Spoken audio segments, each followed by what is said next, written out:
দেখেন, আমাদের একটা মামলা আসিয়া মামলা, কন্টিনিউয়াসলি এই মামলাটার কার্যক্রম পরিচালিত হচ্ছে মাগুরা নারী ও শিশু নির্যাতন দমন ট্রাইব্যুনালে। এখানে আজকে ২৯ জন সাক্ষীর সাক্ষ্য সমাপ্ত হয় এবং ৩৪২ ধারায় আইনের একটা স্তর আছে। সেখানে সাক্ষী হওয়ার পরে আসামির কাছে জিজ্ঞাসাবাদ করা হয় যে তার কোনো বক্তব্য আছে কিনা। তো এটা আজকে আসামিকে জিজ্ঞাসাবাদ করা হয়েছে। মোট ৪ জন আসামি। আপনারা জানেন যে মূল আসামি হিটু শেখ, তার ছেলে, ২ ছেলে এবং তার স্ত্রী, এই একই পরিবারের ৪ জন, ভিন্ন ভিন্ন ধারায় তারা অভিযুক্ত।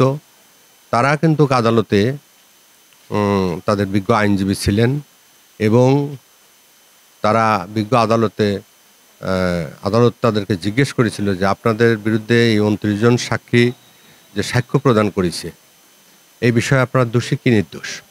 তারা অবশ্য নিজেদেরকে নির্দোষ দাবি করেছে এবং আদালত ফার্দার জিজ্ঞেস করেছে যে আপনারা কোনো কিছু লিখিত দেবেন কিনা। তখন আসামিরা বলছে যে না, আমরা লিখিত দেব না।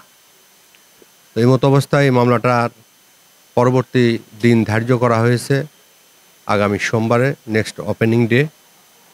আগামীকাল শুক্রবার বন্ধ, শনিবারও বন্ধ, রবিবারও বন্ধ। তো নেক্সট ওপেনিং ডে হচ্ছে সোমবার। সোমবারে এই মামলাটা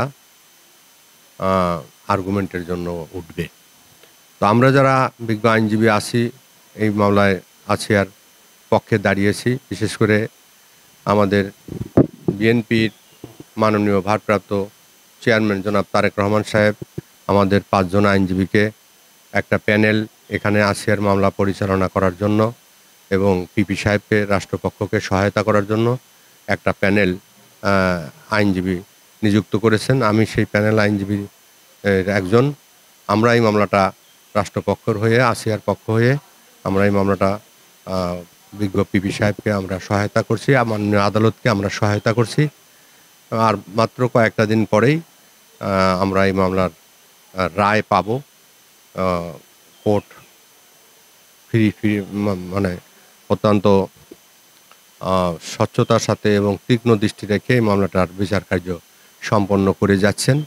আশা করছি যে এই ঘৃণিত মামলাটির ন্যায় বিচার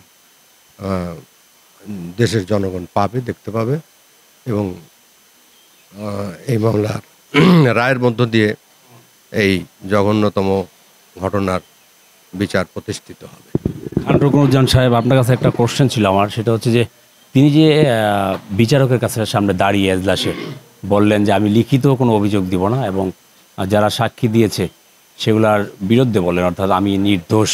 এত কিছু প্রমাণিত হওয়ার পরও সে যেহেতু লিখিত দিচ্ছে না, তার কোনো সাক্ষীও নেই, এটাও তাই সে গ্রহণ করবে না বা উপস্থাপন করতে চাচ্ছে না, তাহলে কি মনে হয়?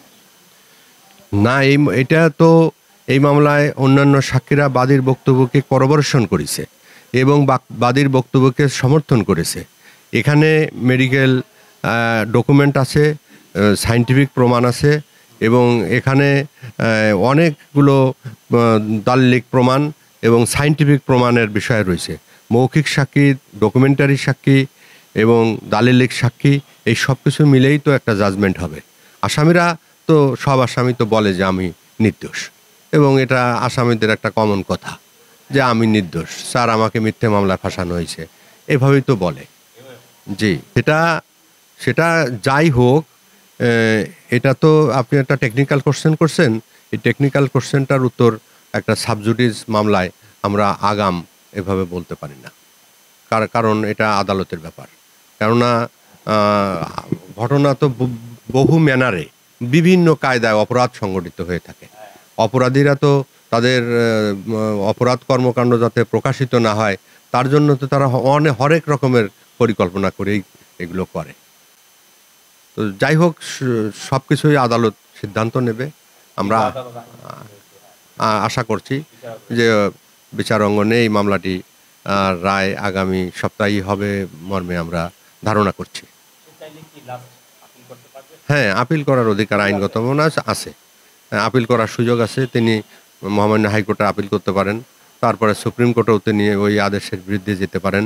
তারপরে একজন বাংলাদেশের নাগরিক হিসেবে তিনি মহামান্য রাষ্ট্রপতির কাছে ক্ষমা প্রার্থনা প্রাণ ভিক্ষা চাইতে পারেন। এখন রায় কি হবে সেটা তো আর আমরা আগাম বলতে পারি না, আমরা বলতে পারি না। জি জি, ধন্যবাদ, ভালো থাকেন।